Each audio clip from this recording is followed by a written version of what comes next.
first part. I'm going to cover a few general points relating to the sort of international environmental governance regime, just give you a few definitions and so on. I'm going to talk about the sort of things that international agreements and processes cover. But I'm going to work through sort of two different things: Sustainable Development Goals and the Convention on Biological Diversity, two things that you're going to be aware of, just to give you some further backing relating to those sorts of things. Talk a little bit about other conventions, other multilateral environmental agreements, and then finish on talking about the post-2020 Global Biodiversity Framework. So the first thing I want to talk about, just to give a general context, just a bit of background. So in accordance with the Charter of the United Nations and the principles of environmental law, states, countries, they have the sovereign right to exploit their own resources pursuant to their own environmental policies, and the responsibility to ensure that activities within their jurisdiction or control don't cause damage to the environment of other states or areas beyond the limits of national jurisdiction. Just giving you this as background to where we are. So states, countries have the sovereign right. They have the right to manage their resources in a way that they think appropriate. Formally, and a few definitions of words we're going to use as we go along. So a treaty or a convention, I'm going to use the word convention. It's essentially a formally concluded agreement between states in a written form that's governed by international law. So I use the word convention. A protocol, which we're probably not going to talk much about protocols, but sort of protocol we're talking about, it does actually have more than one meaning, but is an additional legal instrument that complements or adds to a treaty or convention. So it might expand on something, develop it further. It might add something that was previously not thought of, a new and emerging issue. And it's optional in the sense that if you're a party to if you've agreed to the original convention, you don't necessarily agree to the protocol. That's got to be separately agreed.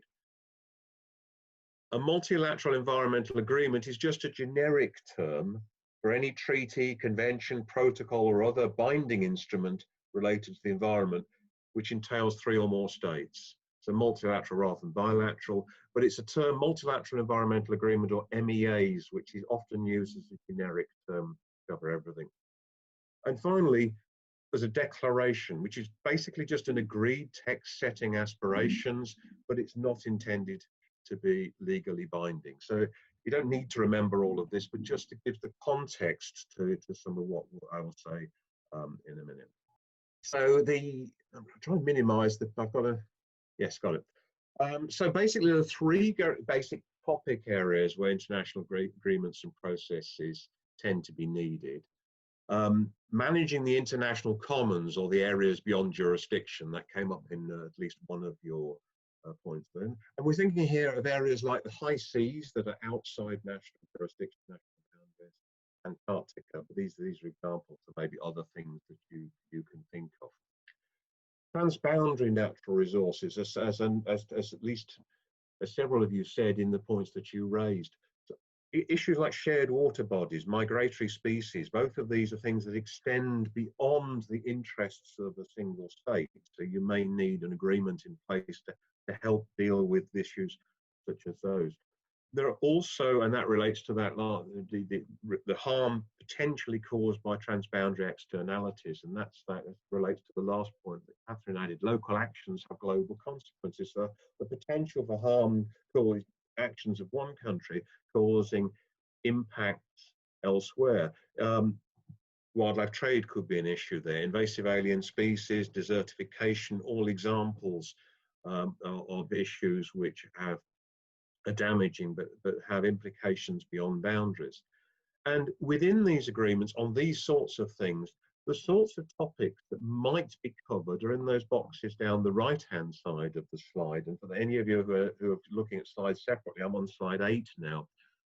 They're talking about management of access to resources, reducing potential negative impacts, agreeing on actions, agreeing on priorities, setting standards, mobilizing support, whether that support is in terms of finance or in terms of assistance that one might provide to another. Addressing inequities, and those may be inequities between different countries, for example, between developing and developed countries, but they might also address inequities in the way different groups in society are engaged in things, like whether it be women, indigenous peoples, or whatever. It might identify responsibilities, and Florence mentioned the purpose of accountability. Well, that there might be responsibilities both for actions that might be taken, for reporting on those actions that are taken, and it might indeed set the standards for how impact might be practiced. So those are the range of the different sorts of things that international agreements and processes might cover, even though the management of resources is within a country is a national responsibility. So how do international agreements and processes get developed? So at the international level, essentially begins with two or more states identify an issue that requires international cooperation. Now, it may be that issue has first been identified by somebody else. An organization may have suggested it. For example, quite a number of international agreements have started with suggestions from IUCN. But essentially, to start the process, two or more states identify an issue that requires international cooperation, and they agree on a forum where the negotiations about it will be held, and a process to be followed in developing it, including who can participate and how. Now, it's governments that negotiate any international instrument that responds to problems, but that doesn't mean it's only governments that are involved. They can involve whoever they want in line with the process that they've established. If consensus is reached, an international instrument is then adopted. Now, if the outcome of the process is a convention, is a treaty, is a legally binding instrument, clearly this will take longer than just a declaration. It may take years to get in place. And even after there's an agreed text, it then takes a process to go through before it actually enters into force. Because even though you've got a text there, that's far from actually having a country going through the legal process of fully engaging in that treaty. But in most cases, further action is required at the national level for any decision to fully come into effect. Through the process of what's called ratification, that's essentially, I mean, there are other legal forms of ratification, is just one word used, but basically what it means is the country enters it into its own laws in whatever way is appropriate to the country, tells the convention, whoever is responsible for the convention, it's done so, and then becomes a party. So embedding everything into international law is part of the process of ratification. So I'm going to talk a bit now about Sustainable Development Goals. I'm assuming everybody has heard of them, but if not, we can talk a bit more about that later. But essentially, the set of 17 goals and a whole slew of underlying targets within that. Now, basically, the decision was taken at the UN Conference on Sustainable Development in 2012 that a process would be launched to develop Sustainable Development Goals, which essentially replaced the previous Millennium Development Goals. So in 2013, the UN General Assembly set up a 30-member open working group of states. So this is the decision on the process for negotiation. They set up an open working group of states to develop a proposal on Sustainable Development Goals. So 30 countries from representing across the different regions of the world. So inputs were received from the UN system. I was part of development of the document relating to biodiversity that was put together under the leadership of UNDP and UNEP, but UNESCO and others made input to it, and that was one of a whole series of issues documents that helped to inform it.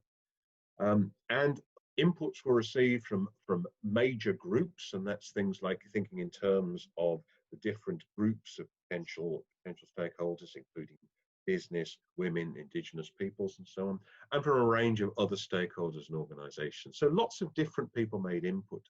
And of course, all other states did, other countries did as well through the members of the group. So the negotiations amongst the states began in January 2015 based on the draft that the Open Working Group developed. And that was concluded in September 2015 when the UN General Assembly adopted a resolution that's on the left of the slide that you should see in front of you, and that's slide 12. Anybody's working from the sheets. And that resolution basically has the Sustainable Development Goals and Targets embedded within it, but it's part of the 2030 Agenda for Sustainable Development. So basically, the negotiation after the SDGs have been developed, the negotiation was around the document that would frame it, which is a document about development, about moving away from poverty, about leaving nobody behind. So that was a very key part of the negotiation, was bringing that document together. And this document is, from going back to my definitions, is a declaration. It's not a legally binding instrument. It's more the form of declaration. In fact, he uses the word declaration in the resolution. But it's interesting, but at the same time, a key issue is not just what are the goals, what are the targets, but what are the resources around this.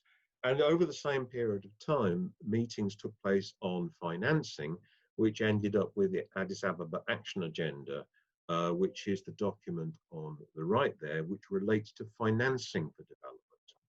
And interestingly, 2015 was also a significant year for other international agreements relating to the environment, because both that year, both the Paris Agreement under the Climate Convention and the Sendai Framework on Disaster Risk Reduction were both also negotiated or completed in this year. So that's resulted in Sustainable Development Goals. Now, as I said, this is a declaration; it's not legally binding. But the Sustainable Development Goals pick up on, reinforce quite a number of the agreements that are already out there, or they've been picked up subsequently by the processes responsible for each of them. So land degradation neutrality is within this, and that's been picked up very much within the Desertification Convention. The climate and biodiversity targets are aligned with what both those conventions are doing, and so on.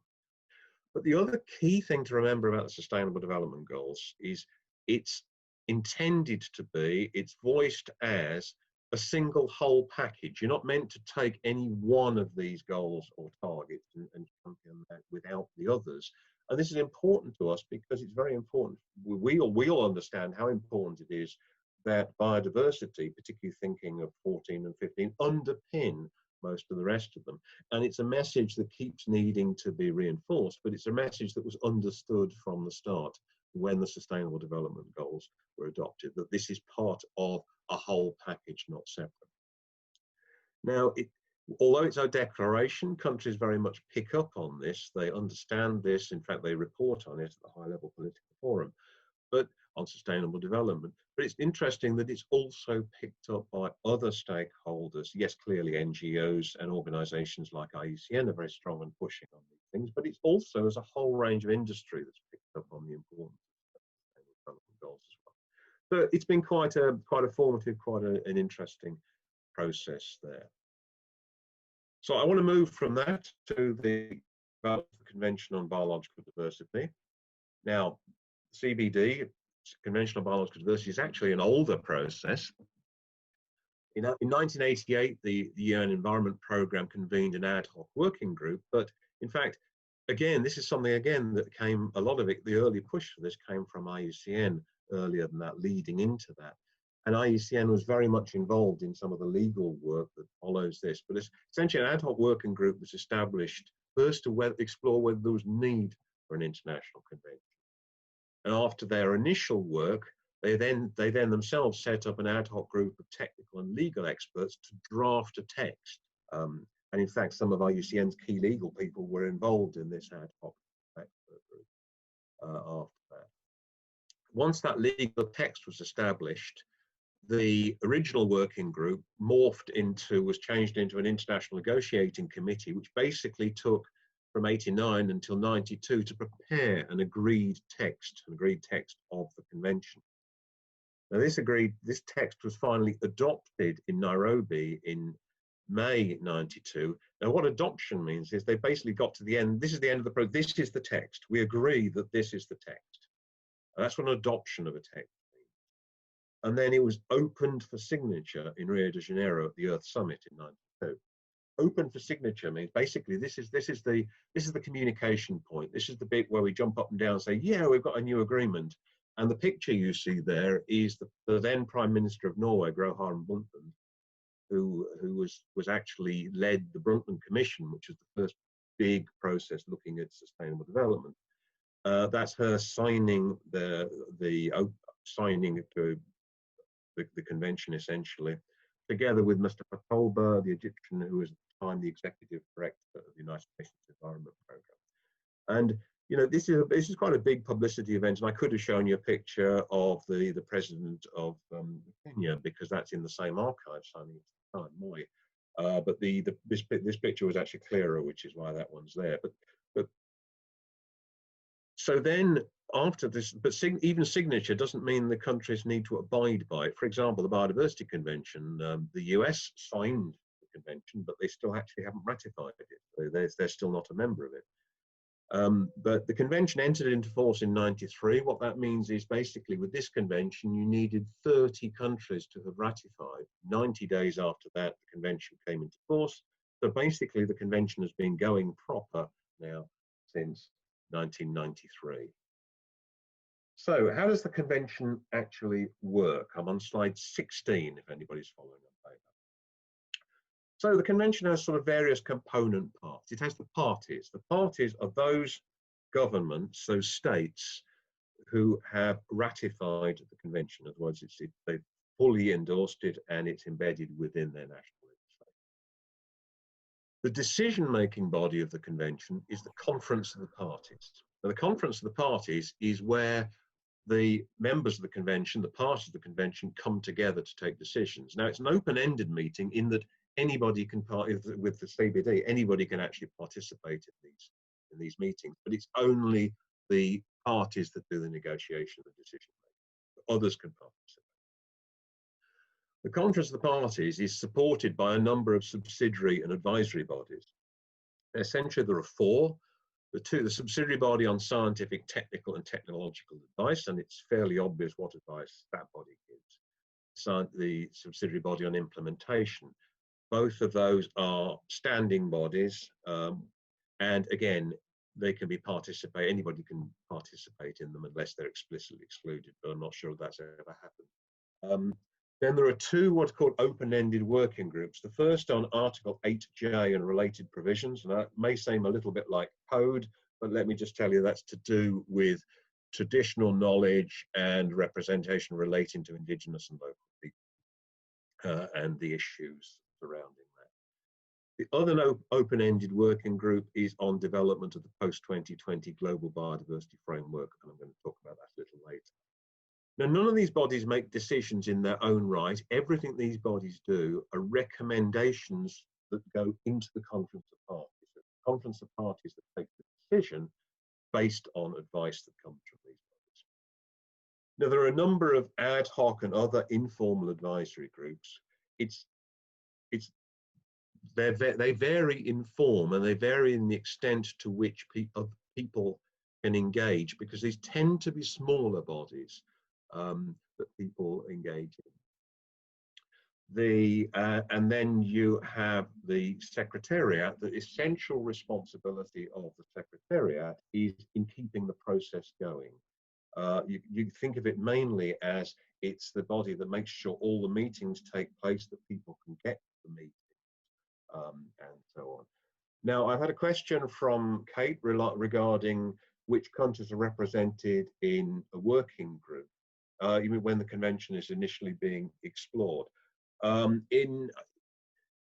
Essentially, that depends on the process, which varies from one agreement, one process to another. I don't know I must admit I can't answer the question relating specifically to either of these, but the ones I've been involved with, essentially each region has been asked to go away and recommend somebody, or 2, 3, 5 people from, depending on the number in the process, from that region. So it's not so much a top-down selection by somebody, but a region will be asked to go away and think about it and make their recommendations. That doesn't mean the other countries can't make input to that process, because those people are essentially there representing other countries in their region, and they are likely to have regional discussions before they go in to make those representations. So it's not like the other countries are left behind, left out. Somebody asked what happens if a state who is a member goes against the agreement. Well, when an agreement is developed and before it's adopted, they tend to work by consensus. So the negotiations can tend to continue until agreement is reached. It can be an interminable process, but it's one of those things. A friend of mine who's worked in these areas for a long time, basically the negotiations fill as long as they've got. If you've got 2 weeks, you conclude it in 2 weeks. If you've got 2 years, you conclude it in 2 years. If at the end of the day, countries not rarely would totally block something in terms of a new agreement or something, but they might not become party to it. So lots of international agreements, it's not like every country becomes a party to that agreement. Question relating to the subsidiary bodies. How are the politics of who is included in these navigated? Well, essentially on the subsidiary bodies, anybody can participate. I'm talking about the Biodiversity Convention here, sorry, I'm clear on that, because different conventions work in slightly different ways. So on the subsidiary body, sometimes these meetings are like mini COPs. They can become a little political as well. So every government can participate, every government sends its negotiators, who in most cases in the subsidiary bodies on science, they will have some science people there. In implementation, it tends to be slightly more political. But every country can participate, and many other people participate in these meetings, from businesses to scientists to organizations. Most people are representing organizations, but there are individuals who participate in these. Usually they've got some sort of relationship to an organization there. So anybody can participate. It's just that the negotiation of decisions, recommendations, I beg your pardon, from these bodies, it's parties that negotiate them, but that doesn't mean to say the other people in the room don't influence that through the way in which they talk with people. So lots of opportunities to make input. And in fact, the open-ended working groups, to be honest, work in very much the same way. Essentially, anybody can participate, and that's largely what's meant by open-ended. Every one of these bodies, the conference of parties, subsidiary bodies, are all open-ended in that anybody can participate in them. The last slide I will give will relate to how people can make input to these different bodies, including you and me, so we can come to that for eligible countries for appropriate projects. It may also be available from developed country partners as well. In both cases, the intention is that these funds are additional to what a country might able to put in itself or might be doing anyway.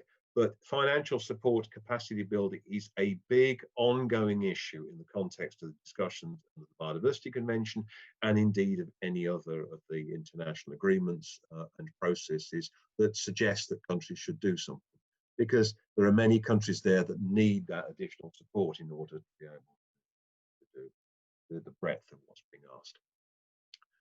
So what does the convention cover? Well, it actually is quite broad. It covers biological diversity, which it defines in terms of species, in terms of genetic resources, and in terms of ecosystem. The diversity of species, diversity of genetic resources, the diversity of ecosystems. In terms of the ecosystem services, processes, functions that those between them embody. But it also has 3 clear objectives: conservation, sustainable use, and the fair and equitable sharing of benefits, particularly those arising from genetic resources. So you can see it's a very broad in what it covers. Now this leads to a number of links and the close work and the opportunities for work between the Biodiversity Convention and other. Basically, the MEA landscape, I talk about multilateral environmental agreement, is actually a pretty big landscape. We're talking here of hundreds of agreements. This is not even bilateral, even 3 parties or more. We're talking about hundreds of agreements. Now, most people will have come across, if you like, the big 5 of the biodiversity conventions, and every one of these was on the list. Convention on Biological Diversity, CITES, World Heritage, Ramsar, CMS. I don't think I need to add anything further on these. There are then 3 other biodiversity related conventions: the Whaling Convention, the International Plant Protection Convention, and the International Treaty on Plant Genetic Resources for Food and Agriculture. So those are basically the group that are thought of as the global biodiversity related conventions. Often you'll also hear about the Rio Convention. So the Rio Conventions are the Biodiversity Convention again, the Climate Change Convention, and the Desertification Convention. But there are an awful lot of other conventions out there relating to the environment. And this group here, for example, are some of the chemicals conventions, the Basel, Rotterdam, Stockholm Convention, and the Minamata Convention on mercury. But there are lots of other conventions out there. These are just global ones. There are a whole slew of regional conventions covering all sorts of issues from conservation of coastal areas through to management of water resources. Huge range of issues. Now, we also need to remember with respect to this, though, that different countries are party to different MEAs. So we talked about the fact that CBD is not party to, I'm sorry, the United States is not party to CBD. Well, any given country can choose which conventions it becomes party to, and there's a different constellation, which is always an interesting feature when you're trying to deal with issues of coherence and synergy across conventions. Now, the last of the topics I want to deal with relates to the post-2020 global biodiversity framework. I would think most of you are probably familiar with the strategic plan for biodiversity 2011-2020, and if not with that plan itself, with the HE biodiversity targets. So on the left is the published version of the strategic plan for biodiversity. Now, this was negotiated under the Biodiversity Convention, but you will notice it doesn't say Convention on Biological Diversity anywhere on that front of that document. The logo, the CBD logo, isn't there. And there's a very significant point there. The point is, the intention is that that strategic plan was relevant to everybody, was the world's plan for biodiversity. And the same was true of the HE biodiversity targets. The intention was not that this is the CBD strategic plan. The CBD has always fought against it being called the CBD strategic plan. It's everybody's strategic plan. And that's an important thing to bear in mind as we move forward on developing, obviously, the next stage, because this is the strategic plan until 2020, which is why we're now working on the post-2020 global biodiversity framework. What's going to be the plan, the strategy after the end of 2020? So what happens? The CBD agreed a process for developing this new plan. And this is what you've got there on the right is basically just a picture of the front of the decision taken by the Conference of Parties, the governance body of the convention. So this is the decision that established the open-ended working group on the post-2020 global biodiversity framework, which I mentioned earlier. And the responsibility of that working group is to develop a draft. They appointed 2 co-chairs to lead the process, Basil Van Havre from Canada and Francis Ogwal from Uganda.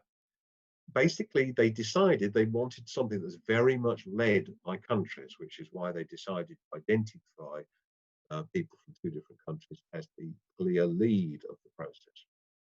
They emphasized the need for an open participatory process with input from multiple sources. They've emphasized that again and again. And they're anticipating that the resulting framework will achieve broad ownership beyond the convention. In fact, it's said you've got to involve other convention secretariats. It's said you've got to respond to the SDGs. So lots of decisions have been made and reinforced about that sort of thing. So a bit of a timeline. At the top of the screen, I'm on slide 22. The top of the screen, you've got the UN Biodiversity Conference, where the Conference of the Parties took place 2018 in Egypt. And at the bottom, you've got UN Biodiversity Conference, which is the one that will come up in China. You'll notice that it's now, I put there 2021. It will no longer take place this year. We know it's going to be postponed, but there's no agreement, final agreement yet on what the date will be. But it's likely to be second quarter of next year. Now, that is the timeline we've got for developing the post-2020 Global Biodiversity Framework, because it's that next Conference of the Parties, at the next Biodiversity Conference, that will take the decision on that. So what they've done is the working group on 2020, the open-ended working group, there's going to be 3 meetings, and 2 of those have taken place. But neither of the first 2 were the negotiations. Most of the negotiation will be at the 3rd meeting. But at the same time, there are also meetings of the working group on 8J. If you remember, that was the working group I said that dealt with local traditional knowledge and so on. There are 2 meetings of Substar, forgive the abbreviations here, but that's the scientific, technical and technological advice, and 1 meeting of SBI, which is the subsidiary body on implementation. And basically each of these is dealing with relevant issues. So these meetings in here, so we've got 7 meetings here, are all passing information and passing things between them, culminating in the final working group meeting. But there's inputs to this process from lots of different places. So there's inputs on the national reports that have been developed by countries and assessment processes. I think many of you will be familiar with the IPBES assessment, but other assessment processes as well. A lot of this information is being pulled together in the Global Biodiversity Outlook, which is an assessment process and a flagship document produced through the convention processes. And that will be released September, October, September, I think, or end of August, beginning of September. That's one lot of evidence. The second lot is submissions. Basically, they have asked the CBD Secretariat several times, put out calls for inputs of views on different things. And these are calls that anybody can respond to. An organization can respond to, an individual can respond to. And all of these submissions have been looked at by the Secretariat, have been looked at by the co-chairs of the process. There have been consultations on a whole range of different issues: resource mobilization, capacity building, monitoring framework, the accountability framework, sustainable use is coming up. It's a whole range of different issues. And then separate to that, but linked to it, the UN is working with others, looking ways to increase political awareness of the process. There will be a biodiversity summit. Whether it takes place actually or virtually is still unclear, but there will be a biodiversity summit later this year. And the UN is looking at various ways that it should support this process, both the development and the implementation. Meanwhile, the other conventions are being involved, obviously, through their ability to review documents, but they've had 1 consultation amongst other MEAs, and there's another consultation plan for later this year. So that's the process. Sorry, it's a little bit complicated, but you've got the slides and you've got the opportunity to look at it and come back with questions. Now, there's a whole slew of issues, a whole range of issues that are going to make negotiation and discussion quite interesting. The level of ambition that's needed to achieve the 2050 vision of biodiversity, anybody who's not familiar, the 2050 vision of biodiversity is for a world living in harmony with nature. There's more text behind that, but that's the basis of it. So what level of ambition do you need to get there?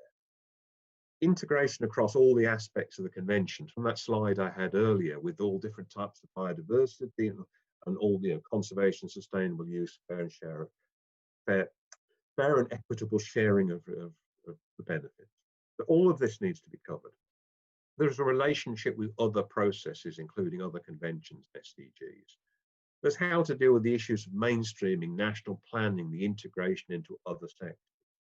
How do you integrate diverse perspectives? And that may be differing perspectives between countries, or the perspectives between Western science and indigenous and local knowledge, or the perspectives of industry or different groups like youth and so on. How do you get all these different perspectives?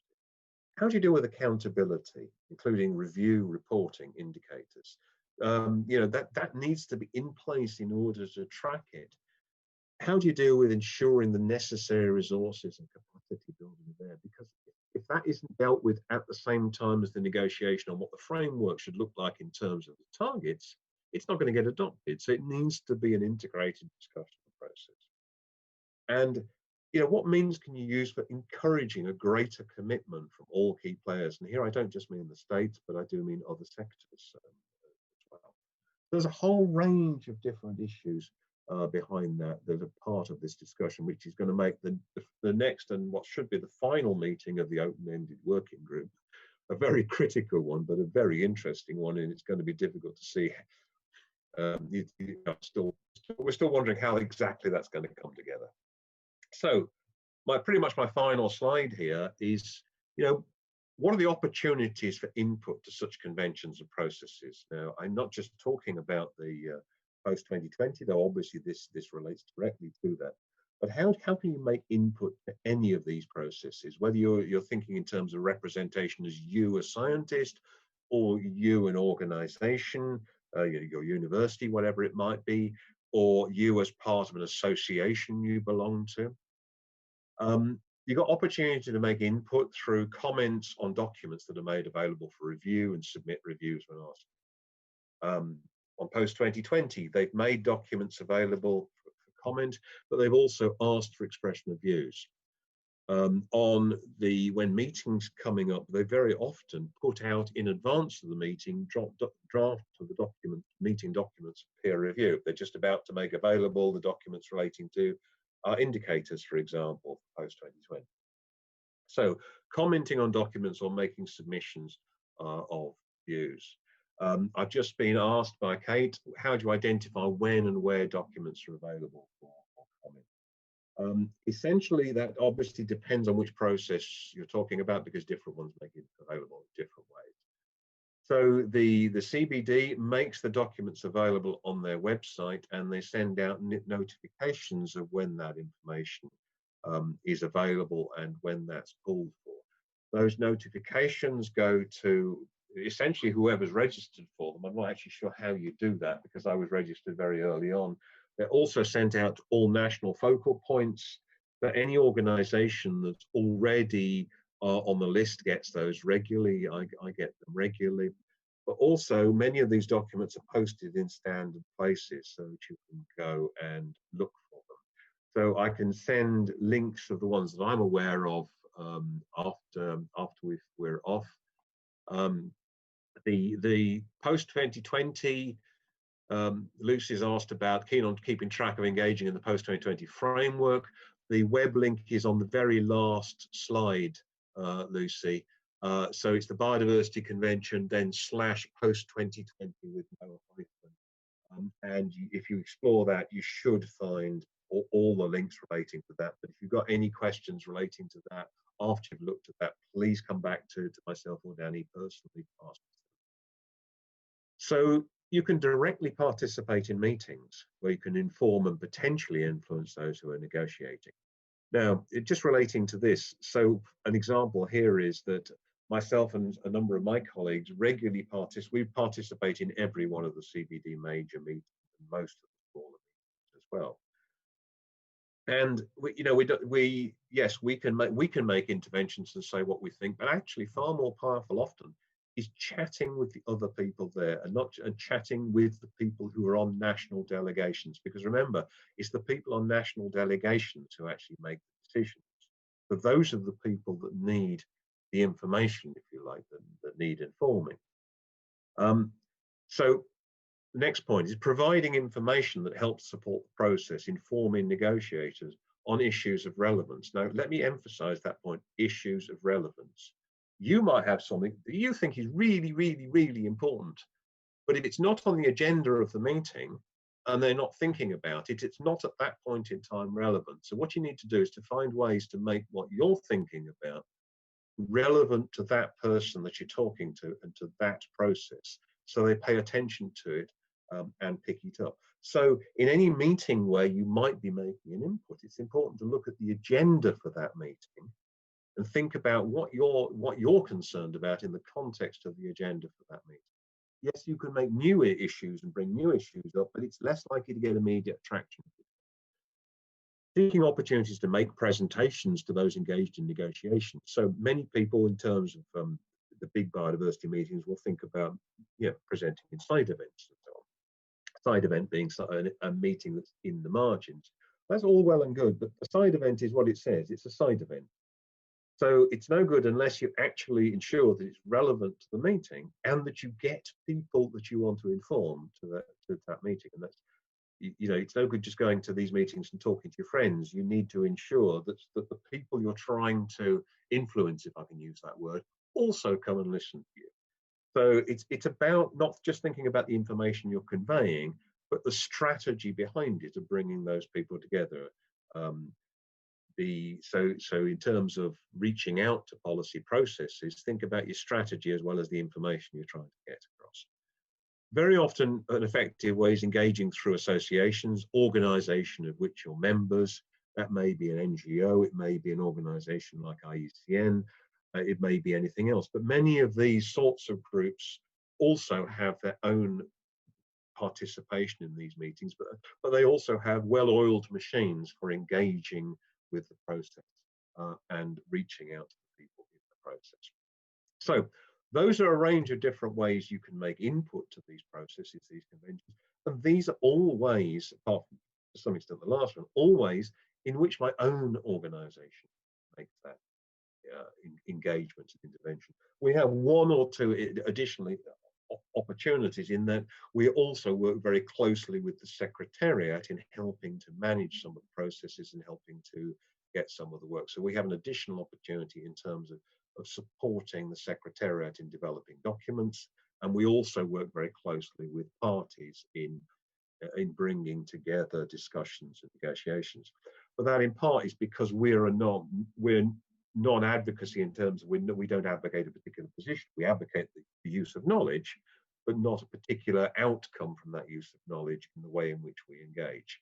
But anybody can engage and anybody can make input to the CPD and to a number of these processes.